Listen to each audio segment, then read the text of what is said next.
Upgrade to Shore non-stop protection. Welcome back to Sky Sports News. England through to the World Cup final on Sunday, 11 a.m, where they will play Spain. Before we get to that, let's just reflect again with Fern William, who's still with us here in the studio, and just a bit more contextually about how England have got to where they are, to their first ever World Cup final for the women's team.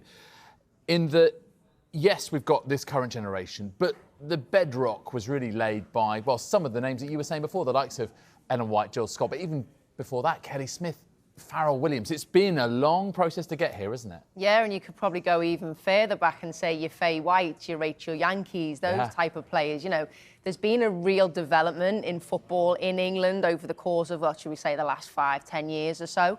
And we've gone from playing, I mean, I experienced it playing semi-professional at Everton, we were semi-pro, potentially even paying to play at the very start. And then it's developed all the way through to now what we see, this professional game. We see the players who've obviously got to this final bearing the fruits of that labour as such, because they've now had an opportunity to be full-time professionals, training on the best pitches, with the best facilities, the best coaches, and they've got that elite mentality now. And I think we've been able to get that because of that investment and because we've been given that chance to do so. So those players who are now here, 100%, they thoroughly deserve it. But again, it's going off the back of what came before and those foundations that were laid. You talk about the elite mentality. It's a great phrase. And the mental side of this, because I mentioned those semi-final barriers before now.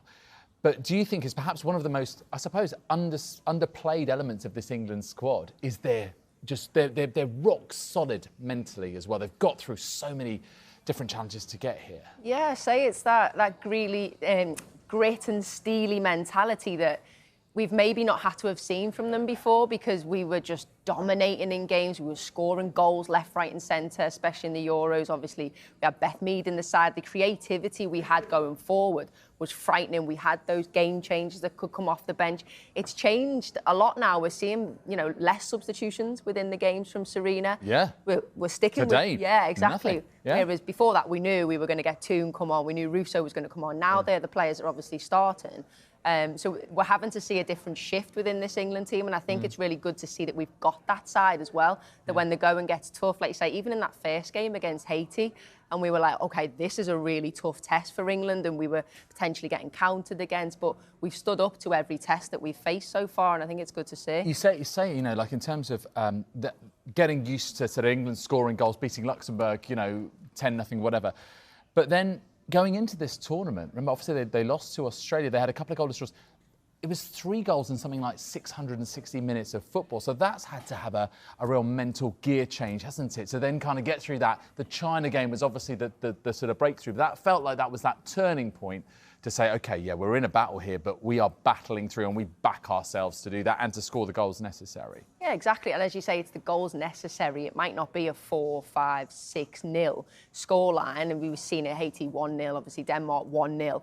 Yes, we saw a 6-1 against China, which we were kind of, OK, this is the old England. But actually, we're seeing a variance, and it doesn't matter by how many goals you win. Look how we've got to the final. Obviously, we've scoring less goals. But again, our performances maybe have been a bit hit and miss. But today, I think we hit the nail on the head of our performance today against Australia. It felt like match management was really sort of spot on, and that's credit to Serena Wigman, of course, but to the players there, I suppose, to not panic when Australia equalised and then started asserting themselves, and then they take the lead again. And it felt, I don't know about you, but it felt like 2-1. Apart from that one Sanka chance, I felt, actually, do you know what? I can see them seeing this out. Now, what do we take from today and the build-up through the tournament into then Sunday? What are the kind of key things that Serena Wigman will be wanting to focus on as we build up to Spain on Sunday?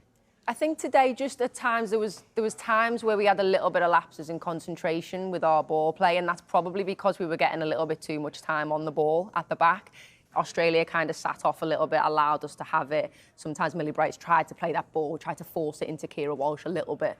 But what I did like is actually we adapted our play. So, Millie was playing long balls, Alex was playing long balls. I'm not saying do it all the time, but it catches teams off guard when you've got a plan B. Maybe before that, we would always just go through Kira and we'd build up and teams could adapt to that. So I think we need to go into Spain's game knowing that we have to be adaptable. And I think what I said before in terms of they're a possession-based team, we know that, and I think at times when we played them last time, we sat off a little bit. Again, we allowed them, and then we hit them. So it's a different way a different way of playing. But I think if we are going to play a high press and we're going to do that counter-pressing game, we need to be on the front foot from the start. But just making sure that those passes, every single one is crisp, every single one, you take care with your pass and make sure that you're switched on throughout the whole of the game. But I mean, they'll take massive confidence from today. They've played in front of a sellout home crowd, pretty much dominated by Matilda's fans, and they've come out on the other side. So the resilience that's built, it's so much character building throughout the tournament. Yeah, yet another obstacle overcome.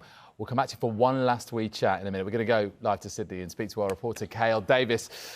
Gail, my goodness, I can only just imagine the atmosphere at the full-time whistle. But as Fern was saying, a stadium full of Matilda's fans, much more than England fans. What was that like when that final whistle blew?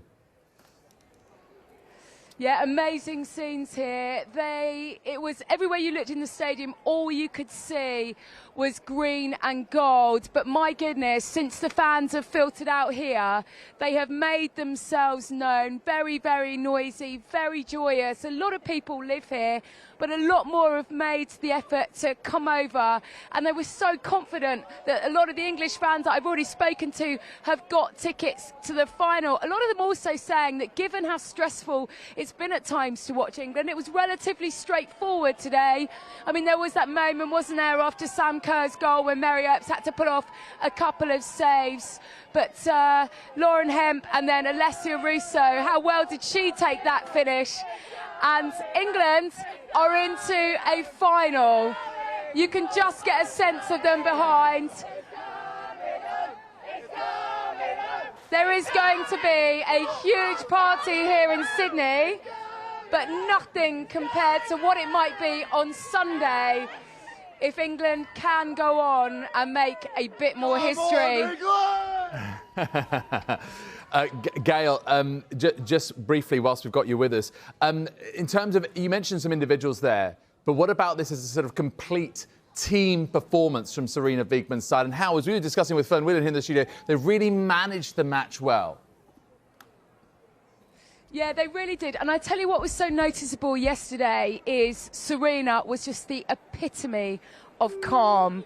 And Tony Gustafsson came in, sort of all guns blazing, very open in the press conference, full of energy, full of a lot of detail, really. And Sarina gave absolutely nothing away. Her and Millie Bright sat there and just looked as calm as you like. England have been in these tough situations before over the last year and a half, and whatever they were going to be thrown at them by Australia, you got the sense that they were ready for it. And you think back to where England were against Haiti and Denmark and where they've got to now.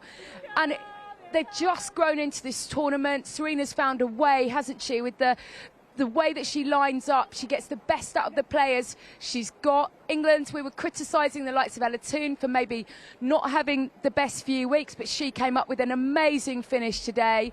Playing in the last game has obviously given her the confidence. She's got some sort of time under her belt, hasn't she? Alessia Russo, worried about her finishing off. Well, she was player of the match last time, and what a strike for her. And there is just this kind of sense of calm amongst this team that whatever they get thrown at them, there is a scenario, and Serena's often planned for it. And it's worth noting, isn't it, that England have got to a final, and they've got a certain Lauren James who could be back for it. That's going to be really interesting over the next few days. Does she stick with the side she's got, or does she look at someone like Lauren James to go out and win a World Cup final against Spain here in Sydney on Sunday evening? Gail Davis, fantastic as ever. Thank you very much indeed. Right, well, let's ask that question then to Fern Whelan. Lauren James, back available after a 2-game ban. Do you start her or not? Oh, I mean, it's such a difficult one. I think Ella Toone today, I think she was brilliant. I really do. You know, she's obviously knowing that if they get through to the final, potentially Lauren James could come back into the side. So she's played out of her skin. She's took the strike, and she's obviously scored at top bins. But it wasn't just that. Her work rate today was fantastic. She was all over the pitch defensively. And going forward, I think in other games, we've maybe felt she's a bit quiet, not got on the ball enough, where she was finding those pockets today, and you could see her making an effort to do so when Keira Walsh couldn't come on. So I think it's going to be a really tough decision. Obviously, I can't call it because I think Lauren James is unbelievable. I think what I will say is that either way, whichever way it swings, if you've got James start, and then you've got Toon coming on. What a fantastic addition. Again, Right. it's that game changer, which we maybe haven't had as much this tournament because we've had to start them. So it's a fantastic tool in the locker to have. It's an amazing, option to have, right? Either way, however you look at it. And what about Spain? I mean, who do we need to watch out for? If you're an England fan, who needs to be kept quiet? We've seen Parayuelo score goals in the last couple of games. Bonmati's been a fantastic player and just knits the play together. Who do you think is the key for them? Parayuelo, you just said, I think she is key to them. She didn't start in the last game in their semi-final, but when she came on, she changed the game. She's direct. She's a bit like a bit of a cheat code, like we call Lauren James sometimes. When she offers Spain, that's something different. And she can finish. I think sometimes with Spain, they have all the possession in the world, but they don't put their chances away so much. So she's one to keep an eye on. Jenny Hermoso as well in the front line. I think she's brilliant. But I do think for us, we'll be looking to take the game to Spain rather than be cautious of what Spain can offer. So their back line, for me, is there for the taking. At times, we've seen it against Japan. There was times where they dropped off. They didn't want to commit. As a defender myself, I was cringing watching some of it because sometimes you've just got to get tight and stop players turning, but they were allowing too much time and space. So I think there's definitely areas there where we can capitalise on as an England side in this final. It's really exciting. And just finally, what happens now? Between now, where are we? We're sort of late on Wednesday night for them over in Sydney, and then you've got what will feel like a very long time between now and that final on Sunday, same kick-off time as today. What is the kind of key in terms of the rest of the recuperation and that sort of, making sure you are centred and ready and as prepared mentally as you could ever be? Yeah, I think they'll continue to do what they have been doing throughout the tournament. As Gail just said, Serena's quite a calm, composed character. I think she'll spread that vibe onto the players. You can see they're quite calm and they're quite chilled, so I think they'll recover. Probably have a complete day, switch off once they've done the recovery, see their families. You need that mentality shift to be able to come away from football a little bit, to then get back into it, to focus on obviously the match prep, the match day -1, -2 before you get set for the final on Sunday. I think we all need to lie down after that. Fern, what a pleasure. Thank you so much for being in the studio with us. Thank you.